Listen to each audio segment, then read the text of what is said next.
After what was undisputably the worst episode of the series, and let's be honest, it is the worst, Plagued, Plagued is an improvement. Believe me, a massive one. Although Plagued and Swarming Attack could essentially be two of the same episodes. Possess an animal of a hive or massive group mind think. Make them think the mind think of kill the kids, proceed to kill the kids. Plagued is the more interesting of the next two, though. Because right after Jeremy has one of his worst outings ever, they oddly enough, right after, as though to balance the scale so you don't go completely Dominic Mysterio heel on the poor kid, they balance it out with one of his best. Oh, again, this episode is about a pack of rats. A massive pack of rats. By the way, this is the first time that Xana possesses anything living. Put a pin in it, because it's only going to get worse before it gets better.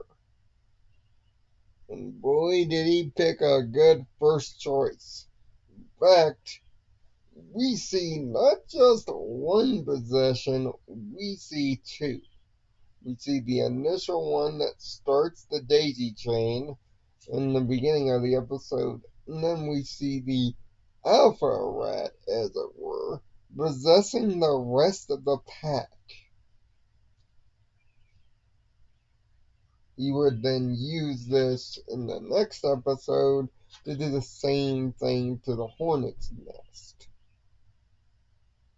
But the big intrigue is not only a pack of rats that would make a Plague Tale Innocence or a Requiem happy.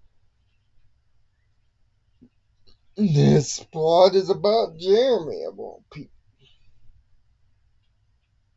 We all know he's super smart. After all, he's operating a quantum computer, after all.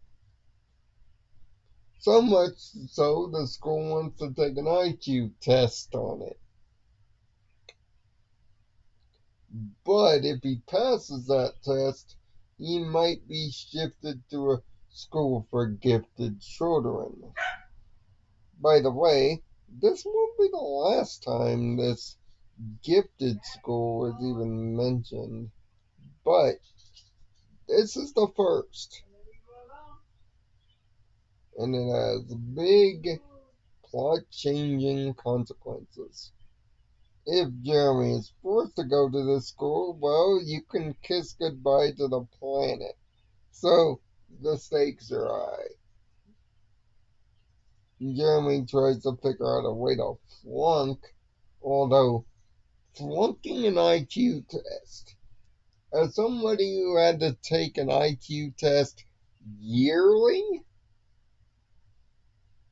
it's hard to be bad at these things, and it's incredibly hard to be good at one of these things. That's why they don't tell you. That's why they tell you not to go after all the right answers. You're just not going to do it. Unless, of course, you're a genius. One of the school evaluators is the one taking the test, and he's pretty hard-nosed about keeping him in the library. Which, oddly enough, that's where the episode started.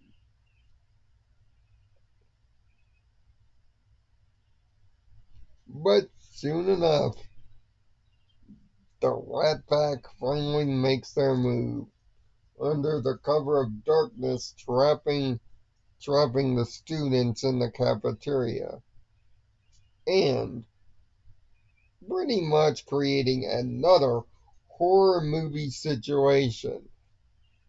God, this show loves its horror movies. It loves its horror movie style traps at the same time. And this one is a great one. Not only trapping Oric and Odd in the cafeteria with the rest of the students, but cutting off each and every viable exit as well. It's utterly brilliant. But leave it to our resourceful boys with a little Yumi helping to get Sissy out of trouble and help the students get somewhere sorta safe for the moment to give us the easy out for the good guys to start doing their thing.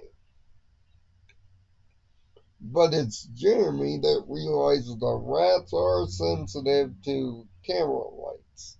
Which, by the way, if you do that to a real rat, you'll get the same result. It's actually a form of abuse. Hurting the poor guys. Rat abuse aside, Jeremy shows a calm, resourceful, and serious demeanor here, which is the exact opposite of what we got last week. My lord.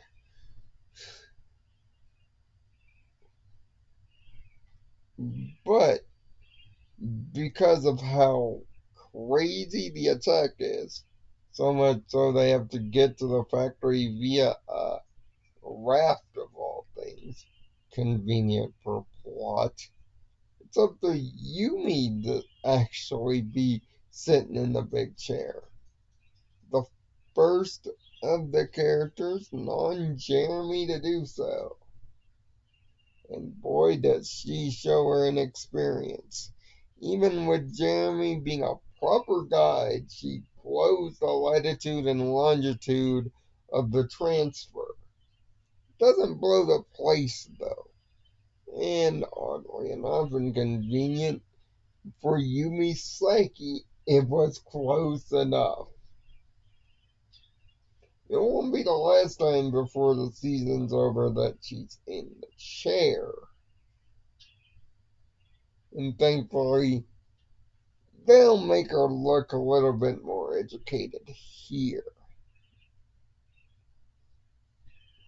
Lyoko attacks X starts going about as well as you would expect in the desert region, especially when Santa decides to invert the place, actually affecting the gravity and geometry of the desert region.